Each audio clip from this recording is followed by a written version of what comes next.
ಕಳೆದ ಕೆಲವು ದಿನಗಳಿಂದ ಖಾಸಗಿ ಹಾಲಿನ ಸಂಗ್ರಹಣಾ ಕೇಂದ್ರಗಳಲ್ಲಿ ಕಲಬೆರಕೆ ನಡೆಯುತ್ತಿದೆ ಎಂಬ ದೂರುಗಳು ಜಿಲ್ಲಾಧಿಕಾರಿಗಳ ಕಾರ್ಯಾಲಯಕ್ಕೆ ತಲುಪಿದ್ದವು. ಇದನ್ನು ಗಂಭೀರವಾಗಿ ಪರಿಗಣಿಸಿದ ಜಿಲ್ಲಾಧಿಕಾರಿ ಡಾಕ್ಟರ್ ಎಂಆರ್ ರವಿ ಹಾಗೂ ಜಿಲ್ಲಾ ಪೊಲೀಸ್ ವರಿಷ್ಠಾಧಿಕಾರಿ ಕನ್ನಿಕಾ ಸಿಕ್ರಿವಾಲ್ ರಹಸ್ಯ ಕಾರ್ಯಾಚರಣೆಗೆ ನೀಲನಕ್ಷೆ ಸಿದ್ಧಪಡಿಸಿದ್ದರು. ಅದರಂತೆ ಇಂದು ಬೆಳಗಿನ ಜಾವ 2:30ಕ್ಕೆ ಆಹಾರ ಸುರಕ್ಷತಾ ಇಲಾಖೆಯ 30 ವಿಶೇಷ ತಂಡಗಳು ಜಿಲ್ಲೆಯಾದ್ಯಂತ ಹರಡಿಕೊಂಡವು.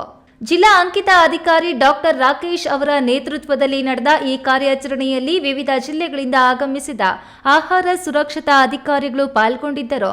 ಸೆಲ್ಲಿಂಗ್ ಸೆಂಟರ್ ಹಾಗೂ ಹಾಲಿನ ಉತ್ಪಾದನಾ ಘಟಕಗಳಿಗೆ ಅನಿರೀಕ್ಷಿತ ಭೇಟಿ ನೀಡಿದ ಅಧಿಕಾರಿಗಳು ಯಾವುದೇ ದಾಖಲೆಗಳಿಲ್ಲದ ಹಾಗೂ ಸಂಶಯಾಸ್ಪದವಾಗಿ ಕಂಡುಬಂದ ಒಟ್ಟು 40 ಹಾಲಿನ ಮಾದರಿಗಳನ್ನು ವಶಕ್ಕೆ ಪಡೆದಿದ್ದಾರೆ.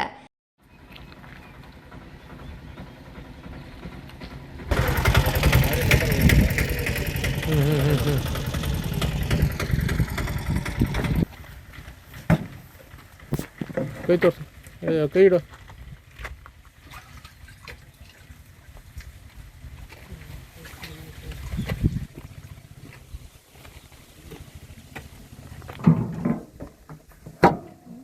ಅದಾಕು.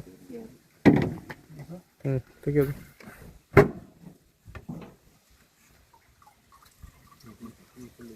ತೆಗಿ. ಎತ್ತದ ಇನ್ನೊಂದ್ಸಲ ಎತ್ತ. ಇದು ತೆಳುವಿದೆ, ಅದು ಗಟ್ಟಿ ಇದೆಯಲ್ಲ, ಈ ಕ್ಯಾನ್ ತೆಳುವಿದೆ. ಈ ಮಾದರಿಗಳನ್ನು ಕೂಡಲೇ ಬೆಂಗಳೂರಿನ ರಾಜ್ಯ ಆಹಾರ ಪ್ರಯೋಗಾಲಯಕ್ಕೆ ವೈಜ್ಞಾನಿಕ ವಿಶ್ಲೇಷಣೆಗಾಗಿ ಕಳುಹಿಸಲಾಗಿದೆ.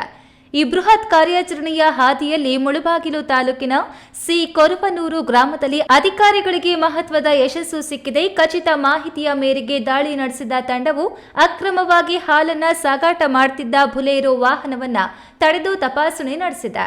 ಈ ವೇಳೆ ವಾಹನದಲ್ಲಿ ಇದ್ದ 28 ಕ್ಯಾನ್ಗಳಲ್ಲಿ ತುಂಬಿದ್ದ ಸುಮಾರು 1120 ಲೀಟರ್ ಕಲಬೆರಕೆ ಹಾಲನ್ನು ಪತ್ತೆ ಹಚ್ಚಿ ಜಪ್ತಿ ಮಾಡಲಾಗಿದೆ.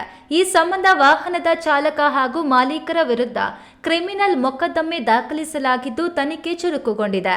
ಈ ಕುರಿತು ಪ್ರತಿಕ್ರಿಯಿಸಿದ ಜಿಲ್ಲಾಧಿಕಾರಿ ಡಾಕ್ಟರ್ ಎಂಆರ್ ರವಿ ಅವರು, ಜಿಲ್ಲೆಯ ತಾಯಂದಿರು ಮತ್ತು ಮಕ್ಕಳ ಆರೋಗ್ಯದ ಹಿತದೃಷ್ಟಿಯಿಂದ ಕಲಬೆರಕೆ ಹಾಲಿನ ದಂಧೆಯನ್ನ ನಾವು ಯಾವುದೇ ಕಾರಣಕ್ಕೂ ಸಹಿಸುವುದಿಲ್ಲ. ಹಾಲಿನಲ್ಲಿ ವಿಷಕಾರಕ ಅಂಶಗಳನ್ನು ಬೆರೆಸುವುದು ಅತ್ಯಂತ ಗಂಭೀರ ಅಪರಾಧ. ಇಂತಹ ಕೃತ್ಯದಲ್ಲಿ ತೊಡಗಿರುವ ವ್ಯಕ್ತಿಗಳು ಅಥವಾ ಸಂಸ್ಥೆಗಳ ಪರವಾನಗಿ ರದ್ದುಪಡಿಸುವುದಲ್ಲದೆ ಅವರ ವಿರುದ್ಧ ಕಠಿಣ ಕಾನೂನು ಕ್ರಮ ಜರುಗಿಸಲಾಗುವುದು ಎಂದು ಎಚ್ಚರಿಸಿದರು. ಕಾರ್ಯಾಚರಣೆಯ ವೇಳೆ ಅಧಿಕಾರಿಗಳು ಹಾಲಿನ ಡೈರಿಗಳ ಮಾಲೀಕರಿಗೆ ಆಹಾರ ಸುರಕ್ಷತಾ ಕಾಯ್ದೆಯ ನಿಯಮಗಳ ಬಗ್ಗೆ ಕಟ್ಟುನಿಟ್ಟಿನ ಸೂಚನೆಗಳನ್ನು ನೀಡಿದರು. ಈ ಭರ್ಜರಿ ದಾಳಿಯಿಂದಾಗಿ ಜಿಲ್ಲೆಯ ಕಲಬೆರಕೆ ಹಾಲಿನ ದಂಧೆಕೋರರಲ್ಲಿ ನಡುಕ ಶುರುವಾಗಿದೆ. ಸತೀಶ್, ಈ ನ್ಯೂಸ್ ಟಿವಿ, ಕೋಲಾರ.